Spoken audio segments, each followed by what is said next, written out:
But what you see during this time of the year, at least something I see a lot of different commencement speeches being talked about.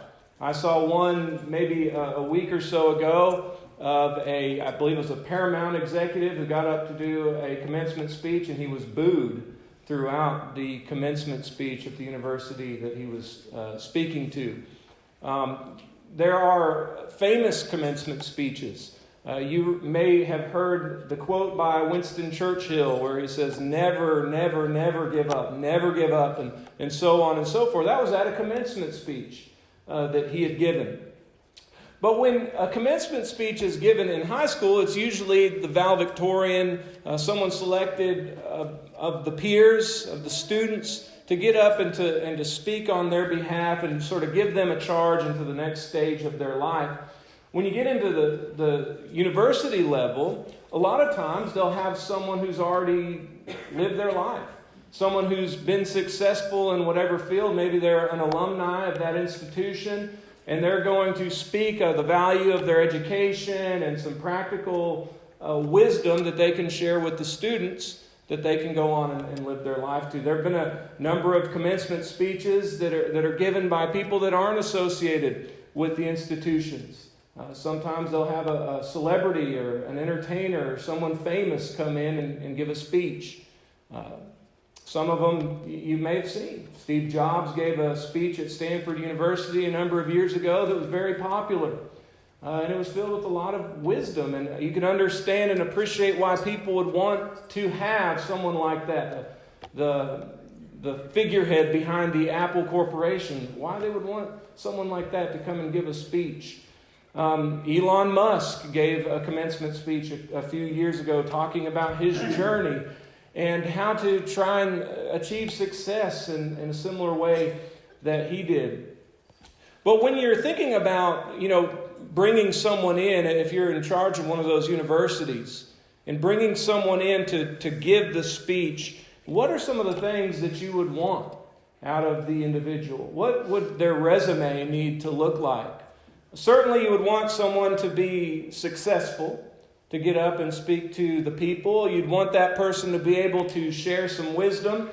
And it would help if that person was famous to some degree. And I was thinking about that at this time of the year, and I was thinking about who we would want. If we could select one person to come and give a speech who has fame and success and wisdom, who would we want? Who would you want?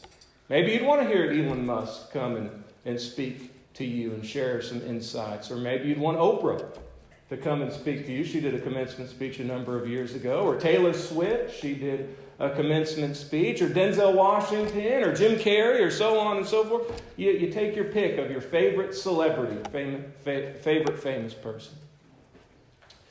But when I open my Bible, we actually have a commencement speech. And we have a commencement speech that is given by the most qualified individual to ever speak on life and what we should do based on the things that he learned and the successes that he had. The individual is Solomon, as you may have already guessed. He is the most famous and most successful and the wisest person that ever lived. In 1 Kings chapter 10, the Bible talks about his fame, his wealth, his success, and his wisdom. And we'll just skim through this just to make these points. But in chapter 10, in verse number 1, the Queen of Sheba heard of the fame of Solomon. She heard about him. He was world-renowned in that day and time. Verses 1 through 3 of 1 Kings chapter 10, she came and she wanted to ask Solomon some hard and difficult questions because of his wisdom. And in verse number 7, at the end of their interaction, she says this about Solomon and this kingdom that he had. She said, "I believed not the words until I came, and my eyes have seen it, and behold, it was the half of it was not told to me. Your wisdom and your prosperity exceed the fame which I had heard. In verse number 8, it says, happy are your men. There's a happy place to be. Happy are your servants. They stand continually before me, or before thee, to hear your wisdom. Solomon had great fame, the most famous person, up until Christ, I would say, who ever lived. He was successful, and verses 14 and following really speak to the success of Solomon. The weight of gold that came to Solomon in 1 year was 606 talents. Now, what that equals to is roughly around 25 tons of gold. So 25 tons of gold were coming to Solomon's kingdom just as tributaries. In other words, the nations of the world saw how great that Solomon was, and they just wanted to contribute to Solomon. And just in this contribution, if you will, that people wanted to give Solomon because he was so great, was 25 tons of gold, which equals to about $1 odd billion every year. And that's not to mention the commerce, the trade, the taxation, and all of these other things where Solomon was gaining income. This was just pure profit, pure bonus money that people were paying Solomon every year. When you look at lists of the richest people, they always, have these modern people, and at the bottom they always say, but we can't forget about Solomon. Because Solomon's wealth was so great that even the richest person, I don't know if it's Bill Gates or Elon Musk right now, but it seems to go back and forth between those two. But even them, they can't even touch the hem of Solomon's garment of how wealthy he was. Look at some of these details. In verses 16 and 17, the King Solomon made 200 bucklers of beaten gold. 600 of gold went to one buckler. He made 300 shields of beaten gold. 3 pounds of gold went to one shield, and the king put them in the house of the forest of Lebanon. Now, a buckler, your translation might say shield. We're talking about two different types of shields. He had 500 gold shields, essentially. Now, a gold shield is practically speaking useless. You don't carry a gold shield into battle. This was all just Solomon appreciating his own wealth. 500 golds of silver. Verse number 18, the king made a great throne of ivory. Now, ivory in and of itself is expensive. But what he does with it is, it says he overlaid it with the finest gold.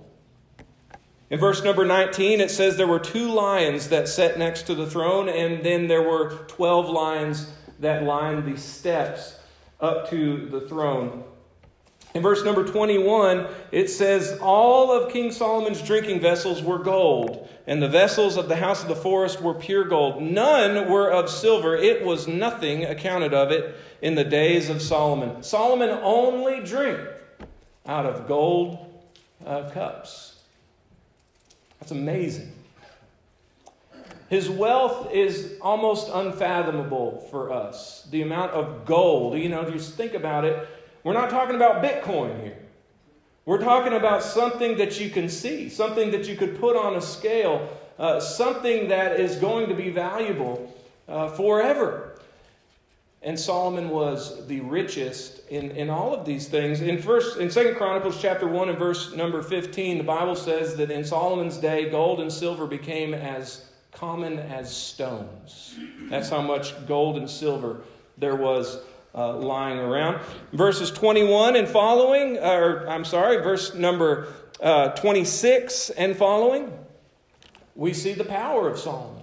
He had this great and powerful standing army. And so when you think about someone you want to give a speech, you're not going to find anyone like Solomon. His wisdom was well known. He was famous. He was successful. He was rich. And he was powerful. But not only that, what makes him such an authority to give a speech is in chapter 11, we find out that Solomon fell.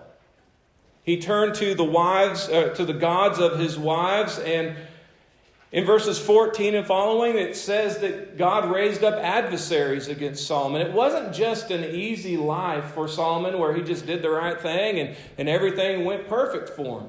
Solomon's life was a life of success, but it was also a life of miserable failure and a life of hardships that would ultimately come to him. And the kingdom, God would tell him the kingdom is going to be stripped away.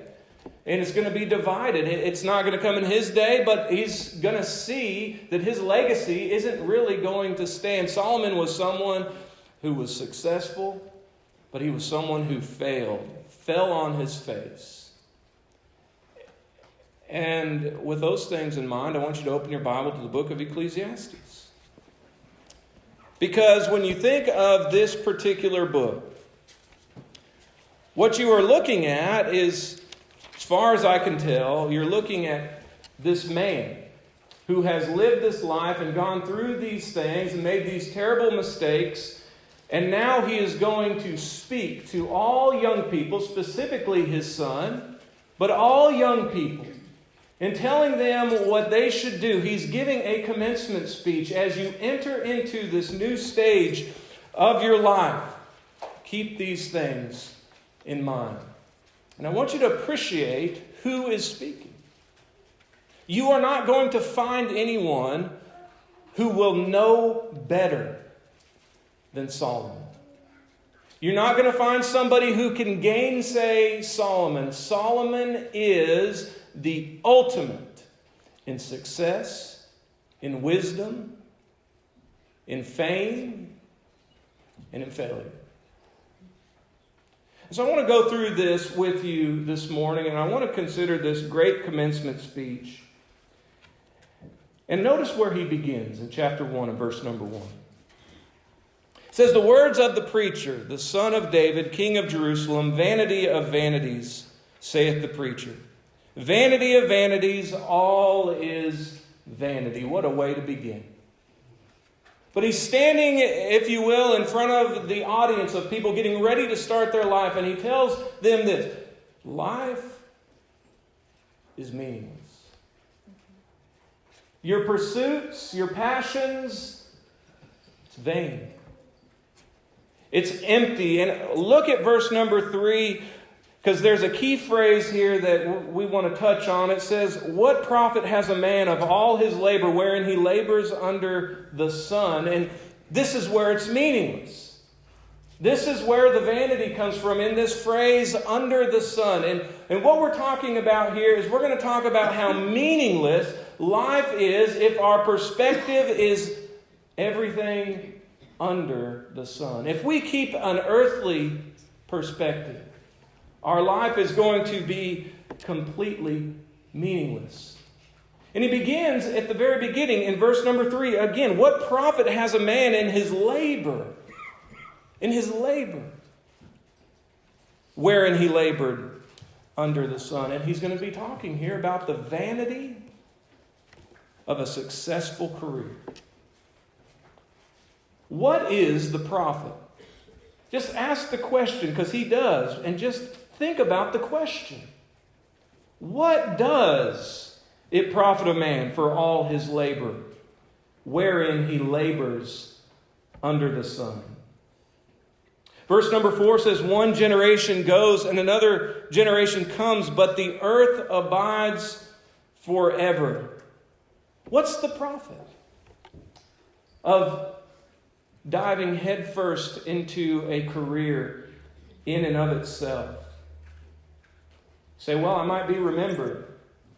I might have a legacy that lives on beyond me. But what is his point? One generation goes and another generation comes, but the earth abides forever. You know, when we get together for a funeral, this statement is made a lot of times, and I understand where it's coming from, but people will say, we'll never forget it.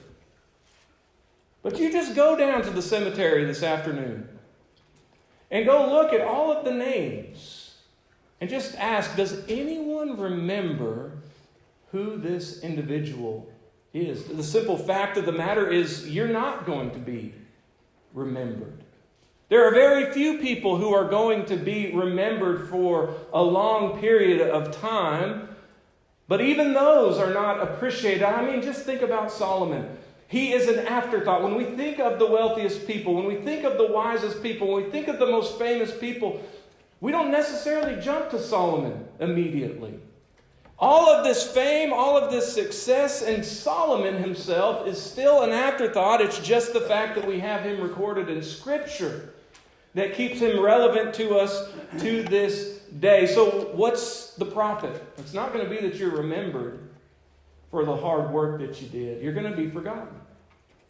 Is the profit going to be in the fact that you have no more burdens and no more problems in life because you're rich? No. In fact, one therapist for the ultra-rich, a man by the name of Clay Crockwell, he said this: there is a perception that money can immunize you against mental health problems when in actuality I believe that wealth can make you and the people closest to you much more susceptible to them. No profit. Someone might say, well, I'm going to invent something, and that's going to be a benefit to man, and so that's how my life and my work is going to be profitable. But just jump down to verse number 9. That which has been is that which shall be, and that which has been done is that which shall be done, but there is no new thing under the sun. Is there a thing whereof it may be said, see, this is new? It's been long ago in the ages which were before us. There is no remembrance of the former generations, neither shall there be any remembrance of the latter generations that are come, among those that shall come to pass. I'm going to invent something. Okay, that's great. That's great. The last great invention that I can remember was the iPhone. I remember when it was announced. I remember how it was just revolutionary. Steve Jobs, he really made his name with a number of things, and the iPhone would certainly be on that list. It's changed the world. Maybe in some ways for the better, but in many ways maybe even for the worse. But Steve Jobs invented the iPhone, and what are we on now? I think it's the iPhone 14. iPhone 15 might come out by the time we finish this sermon. But here's the thing. The iPhone is not as exciting, is it? Just something we have in our pocket now. We just have a phone. We have a smartphone. I mean, think about this. The printing press is probably the most important invention that's ever been created. But how often do you think, wow, Gutenberg, thank you so much for the printing press. Let's admire Gutenberg today. I hope I'm remembering it right. I think it is Gutenberg who invented the printing press. But whoever it was, how often do we spend time thanking Gutenberg? We look at a book and we say, yeah, cool, it's a book. Great.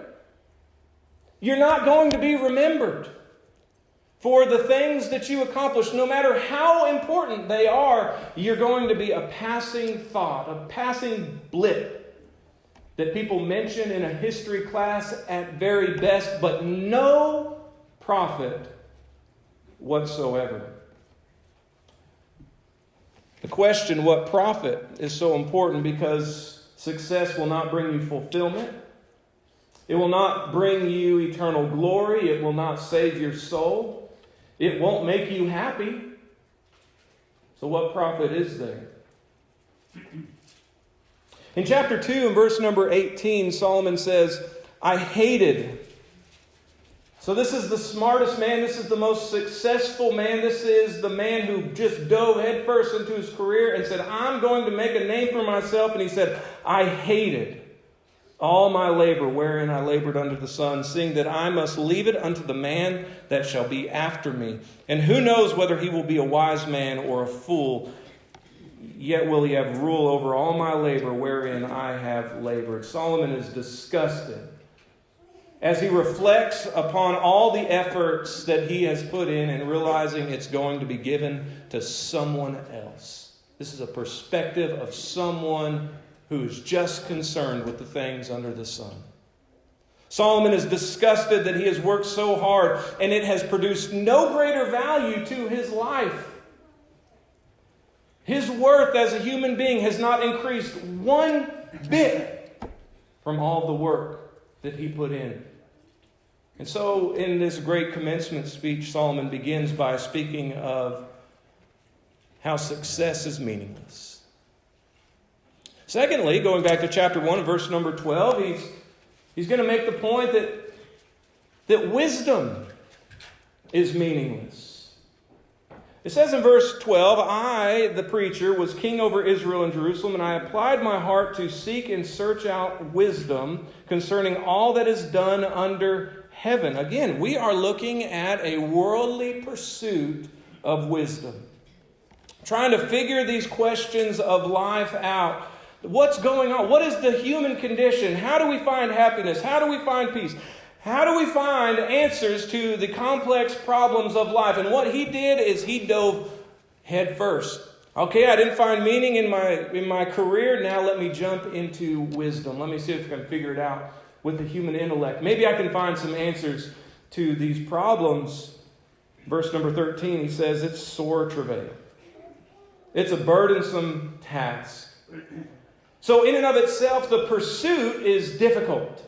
It's challenging. There are so many layers and rocks that need to be uncovered before you can start to understand things in life. When you look at them just under the sun, in verse number 14, I have seen all the works that are done under the sun, and behold, all is vanity and is striving after wind. So he drew some conclusions. He was able to figure some things out, at least gain some sort of answer. And here's what his conclusion was when he looked at it with worldly binoculars. It's worthless. It's meaningless. It's a waste of his time. It did him no good. Again, it didn't add any fulfillment to his life. It didn't bring him any eternal glory. It didn't save his soul. It did not make him happy. It didn't bring him any true profit. I found a study that was done. It's not really a scientific study. It's more of just a very small study. But a student in a university went into a philosophy department, and he surveyed all of the students and asked them questions about their happiness. And then he went to just the regular, rest of the undergrads and asked them about their happiness. And this was the conclusion.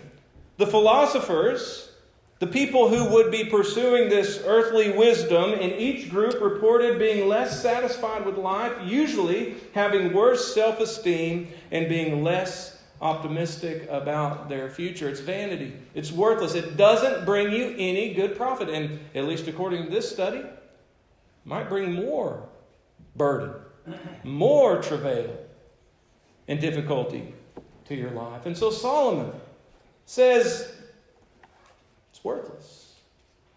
When you pursue wisdom under the sun, it is worthless.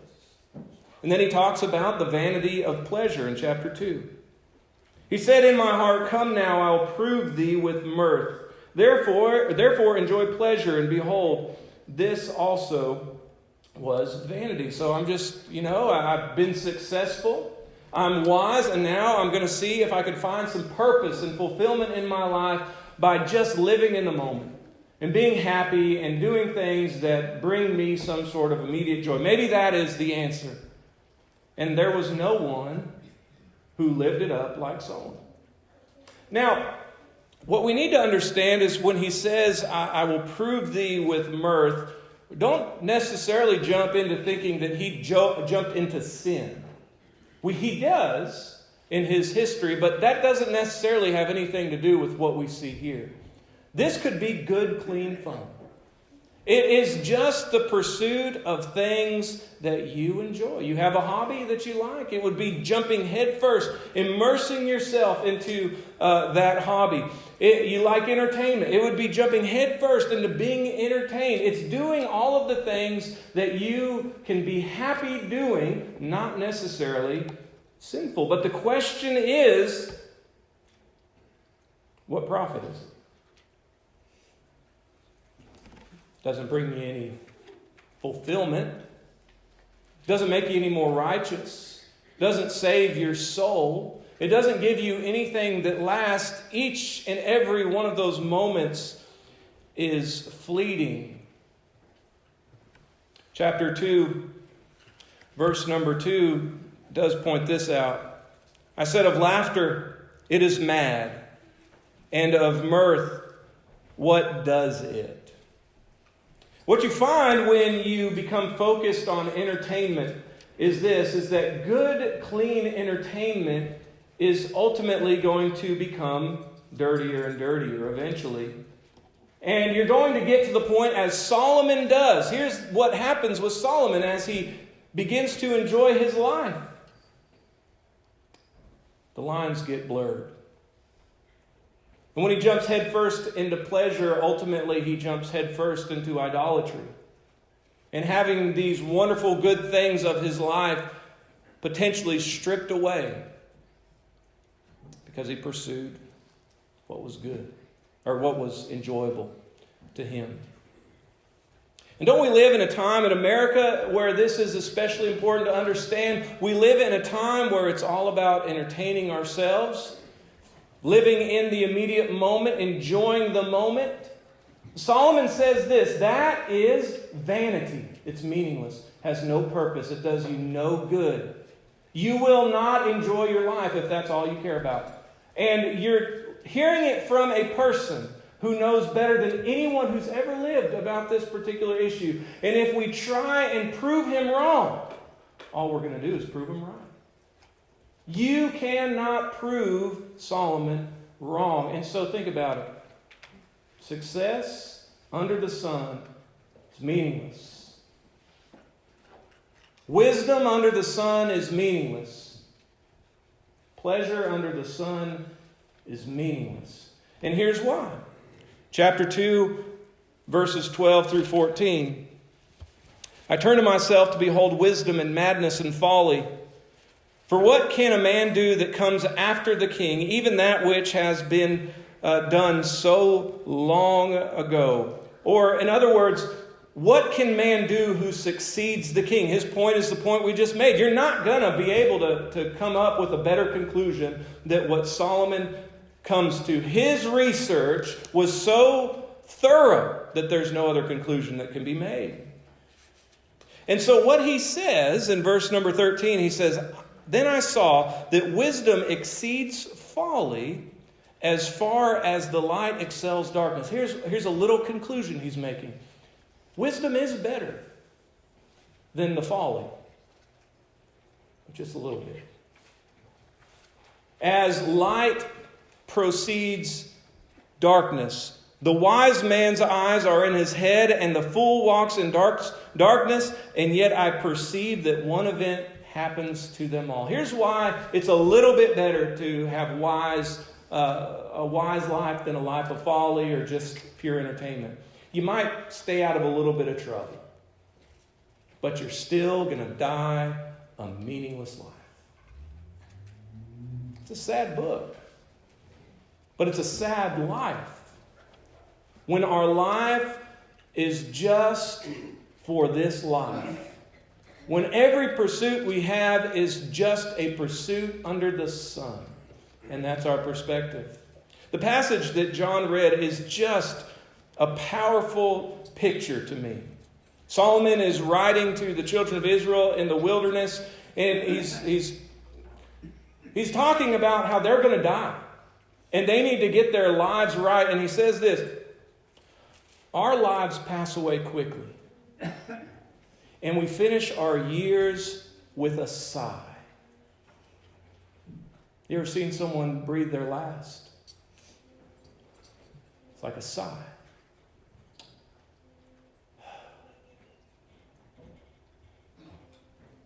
A lot of people, that's the end. It's a sad picture. It's their final breath, but the Bible paints the picture as a sigh. And what a sigh it truly is when someone has only lived their life for the pursuits under the sun. From that moment, they are going to begin the process of being forgotten and remembered no more. Vanity of vanities. But then, Solomon gives a list of things. It's not just, the bad and the negativity. He's going to give some positives of what we should do if we want to have a meaningful life. Some things to consider. And he begins in chapter 2 and verse number 24 by saying this: there is nothing better for a man that he should eat and drink and make his soul enjoy good in his labor. This I say, that it is from the hand of God. He brings God into the equation. Instead of enjoying his fruit of his labor under the sun, he brings God into the equation. And the first truth that Solomon would say, hang your hat on this if you want to have a meaningful life, consider God.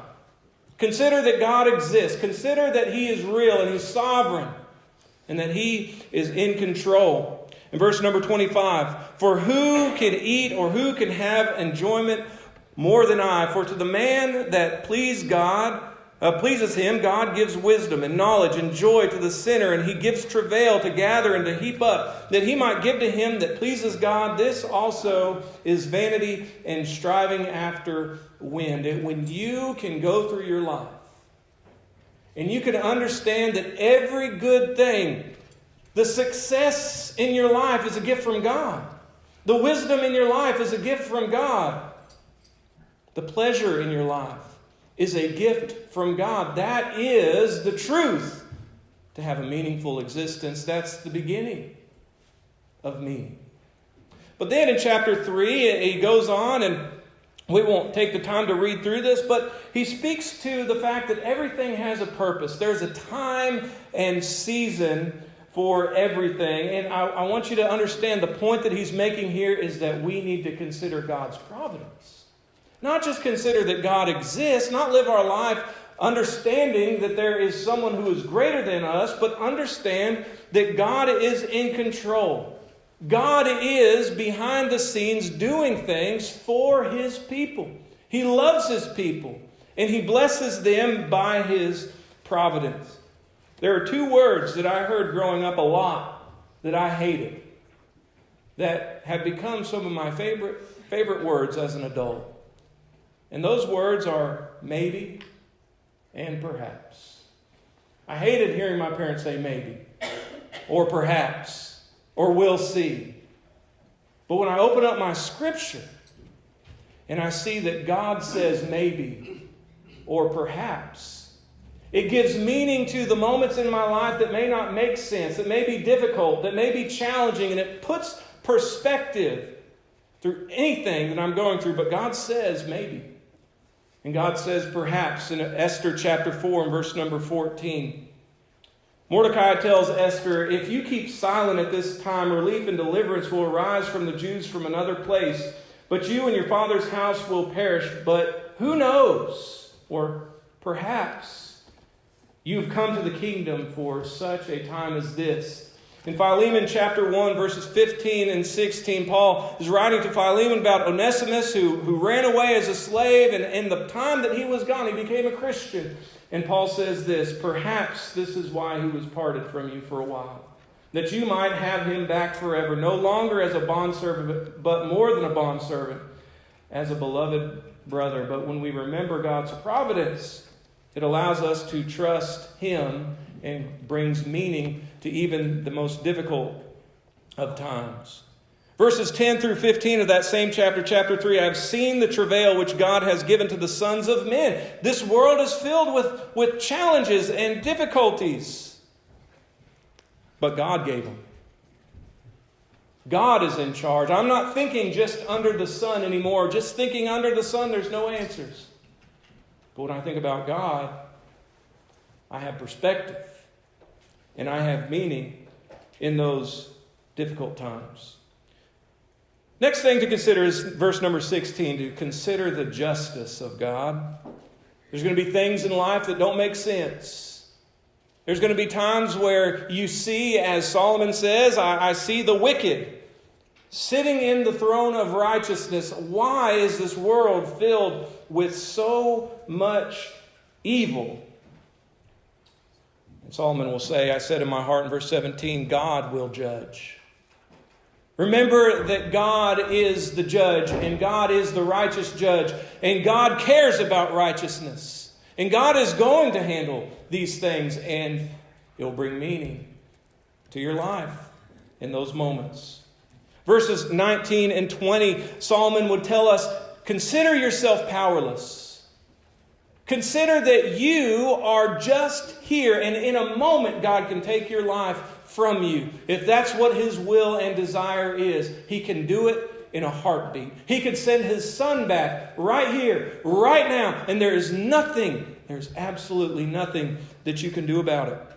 For that which befalls the sons of men befalls beasts. Even one thing befalls them, as one dies, so dies the other.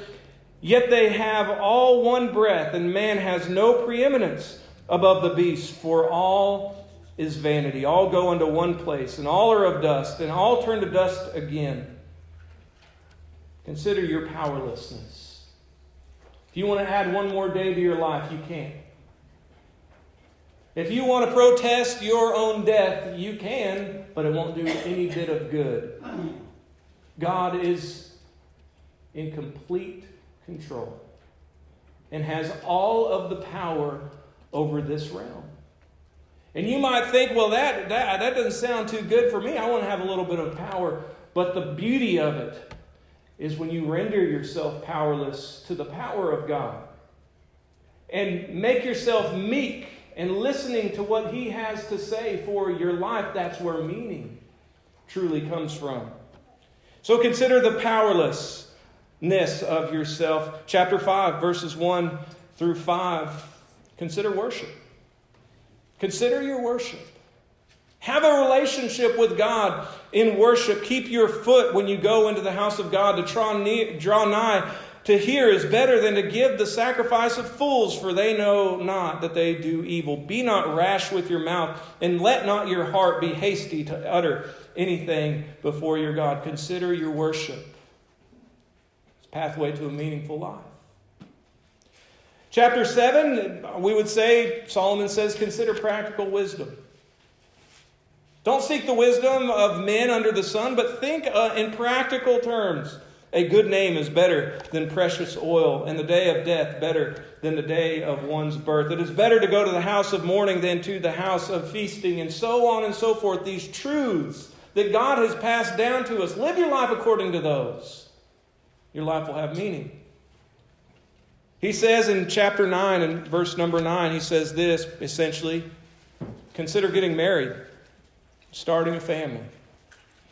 Live joyfully with the wife whom you love all the days of your life of vanity, which He has given to thee under the sun, all the days of vanity, for that is thy portion in life and in your labor wherein you labor under the sun.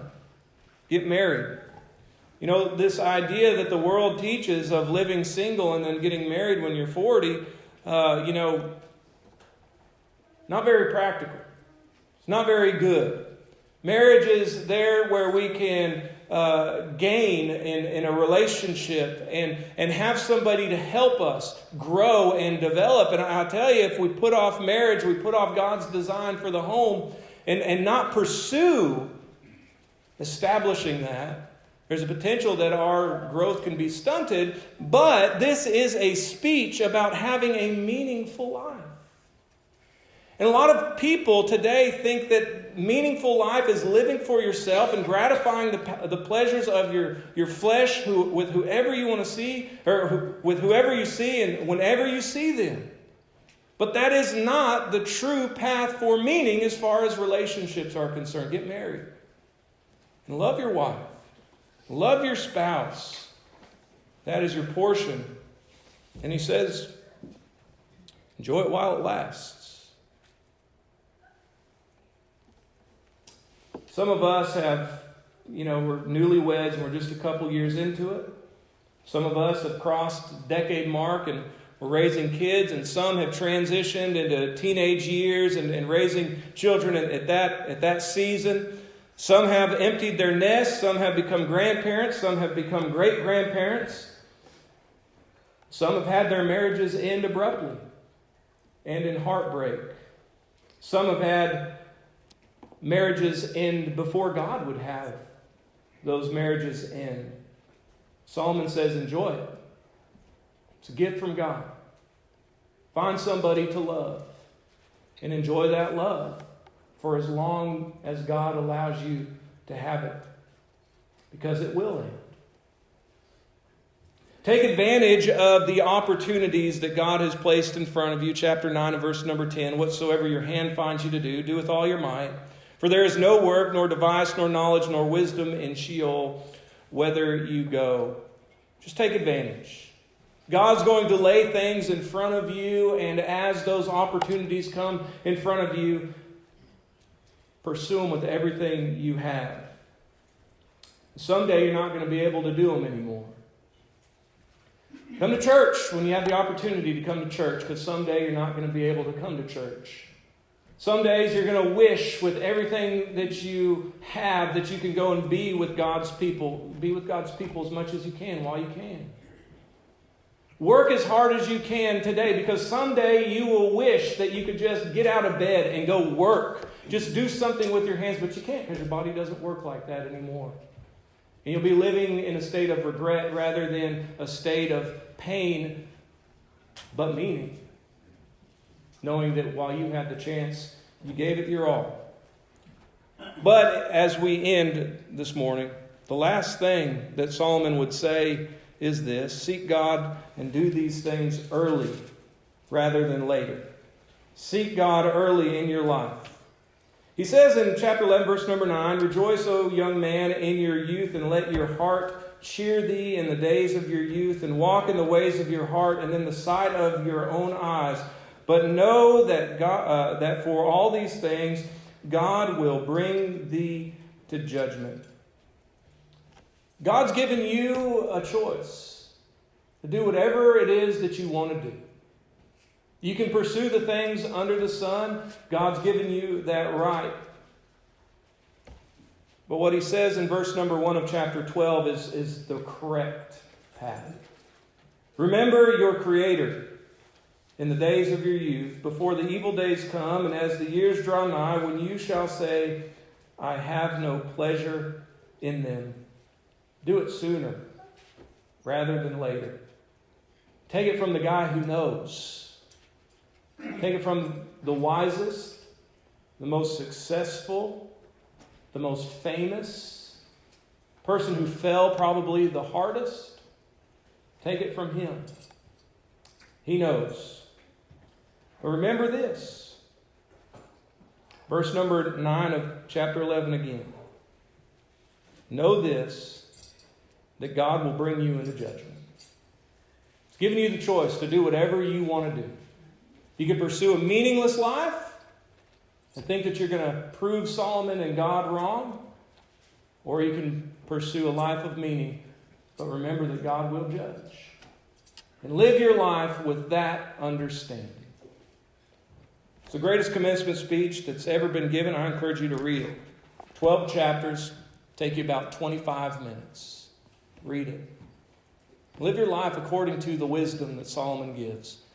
We want to give everyone the opportunity this morning to get on the right path, to take the advice and fear God, keep His commandments, obey the gospel, and start living today a life of no regrets, a life of meaning as one of His children. If you would like to do that, we'd love to assist you. If you believe that Jesus is the Son of God, will repent of your sins, confess Christ, and be baptized, you can be added to the kingdom this morning, added to His family. If you've sinned in a public way or in a way that you want to come forward and make that known, we'd love to assist you with that as well. But if there's any need, please come forward as we stand and sing.